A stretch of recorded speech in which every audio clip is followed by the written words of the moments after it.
తోడు బ్రోకరా ఒక బీఫామ్ మీద గెలిచి అదే పార్టీకి అండగా నిల్చునోడు బ్రోకరా ఒక్కసారి నువ్వు ఆలోచన చేసి చెప్పు. నీకంటే ఎక్కువ తిట్టగలుగుతా.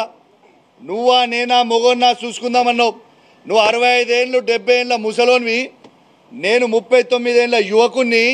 మరి నేను రెచ్చిపోతే ఎట్లుంటుందో ఒక్కసారి నువ్వు ఆలోచన చేసుకో అని చెప్తా ఉన్నాను. రెండోది చెప్తున్నా, మిస్టర్ గాంధీ గుర్తుపెట్టుకో, కేసీఆర్ గారి నాయకత్వంలో బీఆర్ఎస్ పార్టీ కార్యకర్తల అండదండలతో నేను సీఎం అయితా అని చెప్పుకుంటున్న ఈటల రాజేందర్ గారిని 100 కిలోమీటర్ల లోపల బొందబెట్టి మళ్ళా హుజరాబాద్లో బీఆర్ఎస్ పార్టీ జెండా ఎగిరేసిన మొగోని మిస్టర్ గాంధీ. నీలాగా పూటకొక పార్టీ పూటకో నిమిషం మారే బ్రోకర్వి నువ్వు. ఇలా కంచెలేసి ఇలా మీరు నన్ను ఆపిర్రు, పర్వాలేదు. యావత్ తెలంగాణ ప్రజలు మొత్తం కూడా చూస్తూ ఉన్నారు. ఇలా మీరు బీఆర్ఎస్ పార్టీయా కాదా అనేది మొత్తం ప్రజలు చూస్తూ ఉన్నారు. మీరు వాడే భాష షేర్లింగంపల్లి ప్రజలు మొత్తం కూడా చూస్తూ ఉన్నారు. ఇంకోటి కూడా చెప్తున్నా మిస్టర్ గాంధీ గారు, నేను ప్యూర్ తెలంగాణ గడ్డ మీద పుట్టిన బిడ్డని. ఏడు నుంచో వచ్చి మా గడ్డ మీద కూర్చొని నువ్వు సవాల్ విసురితే చూసుకుంటా ఊకోనికే ఈడ భయపడతాం అనుకున్నావా ఏంది బిడ్డ? ఇవాళ కేసీఆర్ గారి నాయకత్వంలో నిన్న నేను పొద్దున్నే కేటీఆర్ గారితో హరీష్ రావు గారితో ఫోన్ మాట్లాడి పర్మిషన్ తీసుకొని మరీ చెప్తా ఉన్నాను. రేపు పొద్దున 11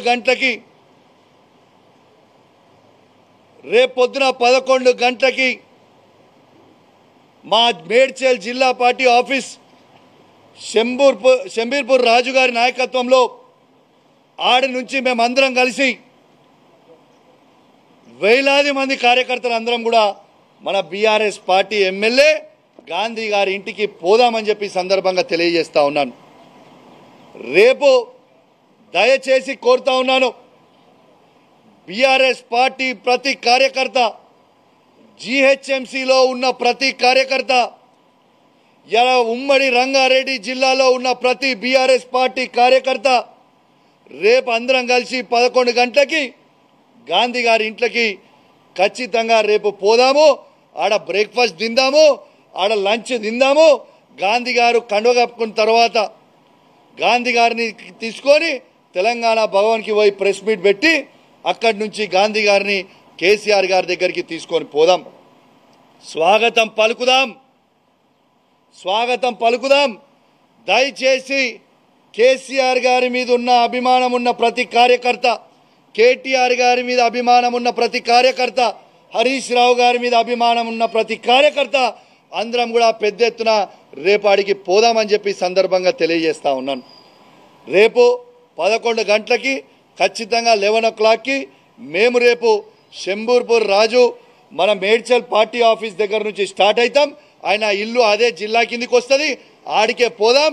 ఆడి నుంచి అందరం కలిసి ఆ ఇంటికి పోయి స్వాగతం పలుకుదాం. మళ్ళీ ఏమంటాడు, బీఆర్ఎస్ పార్టీతో ఆయనకు పంచాయతీ కాదట, కౌశిక్ రెడ్డితోనే ఆయనకు పంచాయతీ అట. నీకు నాకేమైనా భూమి తగాదాలు ఉన్నాయా? నీకు నాకేమైనా అన్నదమ్ముల పంచాయతీలు ఉన్నాయా? ఎస్, నేను అడిగింది ఏంది, నువ్వు చెప్పే జవాబు ఏంటిది, నువ్వు మాట్లాడేది ఏంటిది? నిర్సిగ్గుగా నిర్లజ్జగా నువ్వు మాట్లాడే మాటలు యావత్ తెలంగాణ ప్రజలు మొత్తం కూడా వింటా ఉన్నారు.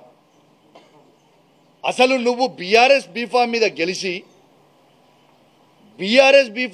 గెలిచి కాంగ్రెస్ పార్టీలో చేరనీకే నీకు సిగ్గు అనిపిస్తలేదా? ఎట్లా ఈ కష్టకాలంలో పార్టీ వదిలిపెట్టి పోవాలనిపిస్తూ ఉంది?